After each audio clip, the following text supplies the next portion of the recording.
तर first example of law of conservation of linear momentum आहे that is recoil of the gun. Okay, first example काय आहे? That is recoil of gun.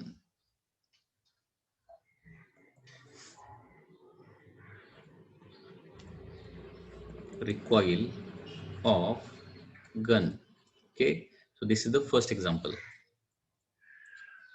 आता recoil of gun मध्ये काय होत आहे बघा. Suppose this is a gun and there is a bullet inside that gun. ठीक आहे.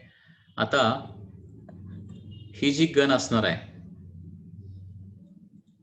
ती गन कशी असणार आहे? गन आणि बुलेट इथं दोन पार्टिकलची सिस्टीम आहे. बुलेट अँड गन ही दोन पार्टिकलची इथं सिस्टीम आहे आणि सुरुवातीला bullet and gun are at the rest. Okay, so before firing काय होणार आहे? Gun and bullet are at rest. Okay, rest म्हणजे दोघांना पण व्हेलॉसिटी नाही, त्याच्यामुळं दोघांचंही इनिशियल मोमेंटम काय असणार आहे? दोघांचं मिळून इनिशियल मोमेंटम किंवा सिस्टमचं इनिशियल मोमेंटम काय असणार आहे? 0 असणार आहे. आता याच्यानंतर ज्यावेळी गन मधून आपण काय करणार? बुलेट फायर करणार. ओके, या गन मधून ज्यावेळी काय करणार आपण? बुलेट फायर करणार, त्यावेळी बुलेटला मोमेंटम मिळणार फॉरवर्ड डायरेक्शन, कारण त्याचं काहीतरी मास असणार आहे, काहीतरी व्हेलॉसिटी असणार आहे फॉरवर्ड डायरेक्शन. आता law of conservation of linear momentum काय सांगतो? इतर कुठेही एक्सटर्नल फोर्स तुम्हाला लागलेला दिसत नाहीये. जे काय फोर्सेस असतील ते इंटरनल फोर्सेस असणार आहेत. ओके, तर इथं बुलेटला जर लिनियर मोमेंटम जर मिळालं तर गनला देखील काय झालं पाहिजे? तेवढ्याच अमाऊंटचं बॅकवर्ड डायरेक्शन मोमेंटम मिळालं पाहिजे. ओके, जेणेकरून टोटल, कारण लिनियर मोमेंटम काय आहे? व्हेक्टर क्वांटिटी आहे, त्याच्यामुळे दोघांच्या मोमेंटमची जर ऍडिशन करायची झाली म्हणजे बुलेटचं मोमेंटम प्लस गनचं मोमेंटम ऍडिशन करायचं झाले तर ती व्हेक्टर ऍडिशन करावी लागेल. एक मोमेंटम टुवर्ड्स राईट आहे तर दुसरं मोमेंटम टुवर्ड्स लेफ्ट आहे आणि दोघांचं मोमेंटम जर सेम झालं तरच काय होणार आहे? टोटल मोमेंटम काय होणार? 0 होणार आहे. So after firing okay, bullet get momentum in forward direction. बुलेटला काय होणार आहे? फॉरवर्ड डायरेक्शन मोमेंटम मिळणार आहे. Okay, and total final momentum of the system should be equal to काय असलं पाहिजे? 0 असलं पाहिजे. अँड देअरफॉर काय झालं पाहिजे? Gun should get backward momentum.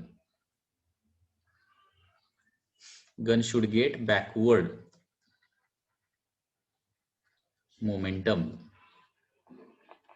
Okay of equal amount. ठीक आहे. आता बघा इथं कॅल्क्युलेशन कसं येणार बघा पुन्हा एकदा.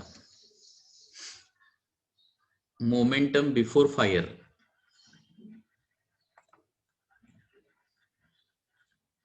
Law of conservation of linear momentum नुसार काय व्हायला पाहिजे? Momentum before fire should be equal to momentum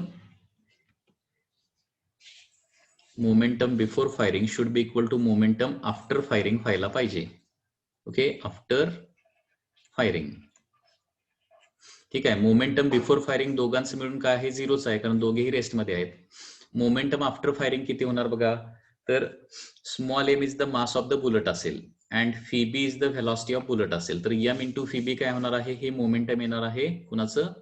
बुलेटचं momentum येणार आहे. And it is a vector quantity, त्याच्यामुळे फीबी बार लिहितो.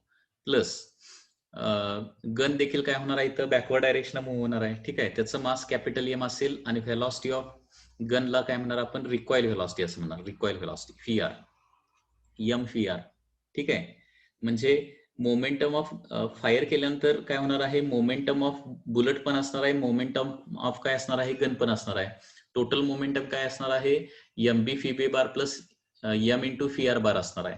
Okay, so therefore M into V R bar is equal to काय लिहू शकतो? Minus M V B bar लिहू शकतो.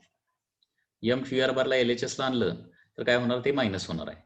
So M V R bar is equal to minus M V B bar. म्हणजे याचा meaning काय होतो? रिकॉइल व्हेलॉसिटी म्हणजे बॅकवर्ड डायरेक्शन येणारी व्हेलॉसिटी ऑफ गन जी असणार आहे, recoil velocity V R bar is equal to काय येणार आहे? मायनस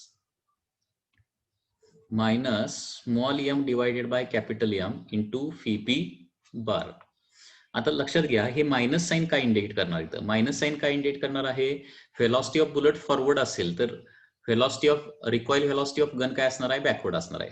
तर मायनस साईन काय आहे? या दोन व्हेक्टरच्या डायरेक्शन अपोजिट आहेत हे सांगणार आहे. इथलं मायनस साईन काय सांगणार? या दोन व्हेक्टरच्या डायरेक्शन म्हणजे बुलेटची व्हेलॉसिटी आणि रिकॉईल व्हेलॉसिटी या दोन्ही अपोजिट डायरेक्शन असणार आहे हे सांगणार आहे. Okay, so magnitude of recoil velocity काढायचं असेल तर काय करावं लागेल? M by M into V B करावं लागेल. M by M into V B. Okay, तर हा रिकॉईल व्हेलॉसिटीचा फॉर्म्युला येणार आहे. ओके, वर काय आलेलं आहे? मायनस साईन आलेला आहे. व्हेक्टर फॉर्म मध्ये असताना मायनस साईन आलं म्हणजे हे दोन व्हेक्टर अपोजिट डायरेक्शन आहेत. दोन व्हेलॉसिटी व्हेक्टर काय आहेत? अपोजिट डायरेक्शन आहेत. आणि मॅग्निट्यूड ऑफ रिकॉईल व्हेलॉसिटी काय येणार आहे? That is V R is equal to M by M into V B येणार. Okay, so very simple formula आहे, लक्षात घ्या इथं. म्हणजे बुलेट एका सर्टन स्पीडनं पुढे जात असेल तर गन किती स्पीडनं पाठीमागे येणार आहे? M by M into V B. आता रिकॉईल व्हेलॉसिटी जनरली काय असायला पाहिजे? खूप कमी असायला पाहिजे. मग रिकॉईल व्हेलॉसिटी कमी येण्यासाठी काय व्हायला पाहिजे? गन्सचं मास म्हणजे कॅपिटल एम जे आहे ते जास्त पाहिजे. आणि म्हणून गन्स काय केल्या जातात? जनरली हेवी केल्या जातात. गन जे आहेत काय असतात? हेवी असतात किंवा हेवी केल्या जातात. हेवी का केल्या जातात? कारण गन जर लाईट केली तर रिकॉईल व्हेलॉसिटी जास्त असणार आहे. कारण रिकॉईल व्हेलॉसिटी बघा, inversely proportional to mass of the gun. Okay, so गनचं मास जेवढं जास्त तेवढं रिकॉईल व्हेलॉसिटी कमी. म्हणून जनरली गन या हेवीच कराव्या लागतात, लाईट करून चालत नाही. समजा इथं बुलेटचं जेवढं मास आहे तेवढंच गनचं मास केलं म्हणजे गन एकदम हलकी केली. बुलेटचे जेवढं मास आहे तेवढंच गनचं मास केलं तर काय होईल? ज्या स्पीडनं बुलेट पुढे जाणार त्या स्पीडनं गन पाठीमागे जाणार, लक्षात घ्या, फायर केल्यानंतर. आणि ते रिस्की आहे खूप, लक्षात घ्या. उलट केलं, बुलेटचं मास जास्त केलं आणि गनचं मास त्याच्यापेक्षा कमी केलं तर बुलेट काय होणार आहे? कमी स्पीडनं पुढे जाणार आणि गन त्याच्यापेक्षा कितीतरी स्पीडनं पाठीमागे येणार आहे. म्हणजे थोडक्यात इथं काय येतं लक्षात घ्या, velocity of bullet divided by velocity of gun, ठीक आहे, इज इक्वल टू काय येणार आहे?